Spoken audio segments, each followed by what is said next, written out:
I would do it again. Nobody asked that, but I'm gonna answer the question anyway. Forgive the terrible video quality. This is a GoPro I'm filming with. A GoPro, I love GoPro for outdoor stuff. Inside stuff, it looks crummy.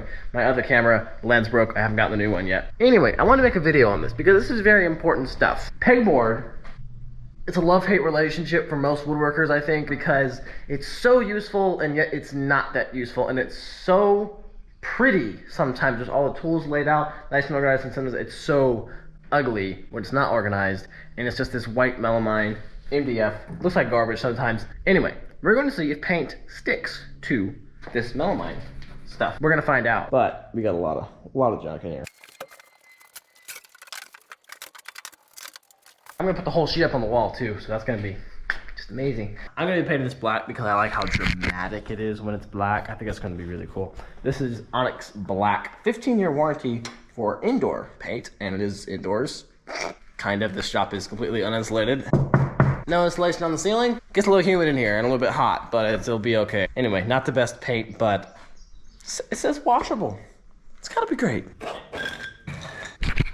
These things, if you never use one of these little rollers, I mean, it's like amazing. I guess it's got some sort of plastic bearing set up in there, because this part doesn't spin, and no matter how dirty it is, they always usually spin better than that. But anyway, they leave a really nice finish, much better than a usual roller that's not foam, that has a nap. And remember, always start with a clean pan that is properly sized and never been used before, because that is pivotal to the success of the operation.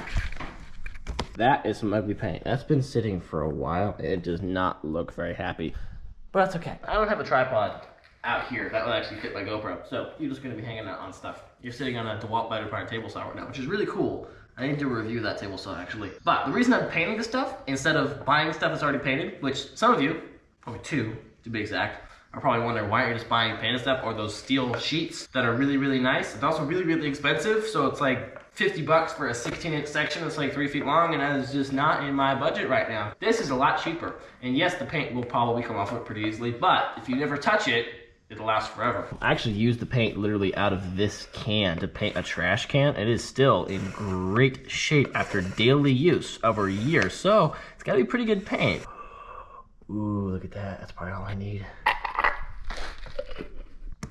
Gotta go back. Let's see if this works. I mean, I know it's gonna paint, but will it look good? Okay, the holes are gonna be brown still.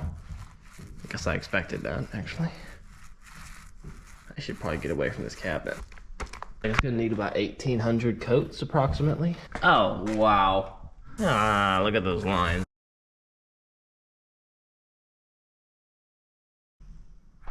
It is blacker than it was, but it is more of a dusty gray color right now. Definitely gonna need 2 coats. That'll be next video.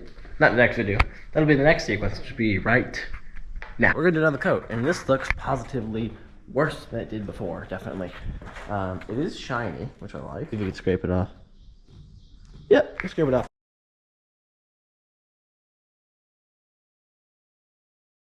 Ah, no, you're crooked. Stop it. I know, as much as you hate to hear it, I am going to do a 3rd coat. Of course, you don't really care. You can still see a little bit of white through it. I don't really like that. Bigger problem, I checked if you could chip it, and you can, well, actually, you see that? Look at that. It pops right off. All right, well, it's still raining.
I lost a huge amount of footage because the audio was not working. So I know it's disappointing, but I'm just gonna run over quickly, very quickly. I will be terse. Everything that I did, I covered my oops over here. There's about 1.5 inches of MDF missing there. I put a frame around that one, Nice little screw. I use a number 10 screw because it's nice and fat, and it'll just grab some more MDF, which is important. Drilled and chamfered into my supports in the back. The supports work great. I could put pegs in every single hole on this thing, which is awesome. I still have not screwed it into the bottom here, into the studs, but I have every single stud on top. And I don't think it's going to be an issue because all the way it's going to be pushing it down. Would I do this again? I would do it again. Nobody asked that, but I'm going to answer the question anyway. I would definitely paint this stuff again. It worked out way better than I actually thought it was going to. Now, like, it doesn't scratch off. It's actually pretty durable feeling after it's cured on there and hardened up a little bit. At first, it was very, very scratchy. You could just take your nail and very easily knock it off. It's got dings in it. It's going to get a lot more with this much steel hanging on it. There's no way it's going to stay perfect. But I'm pretty sure that even with the scratches, it's going to look better than just the white does. I think it looks much more modern, much more expensive like this, honestly. Classy than just the white stuff. So I would definitely paint it white again, or paint it black again. If you about doing pegboard at all, I would paint it black, or whatever color you want. You could do any color. I would do it again. If you thought this video was useful to you at all, tell your friends. You know, I'm actually making money now off this video. As you watch it, you are giving me money. So that's pretty cool if you can give me money without costing you anything but time. Please like this video too, comment on it, and subscribe to this channel so you can get more videos just like this. And as always, I will see you in the next one.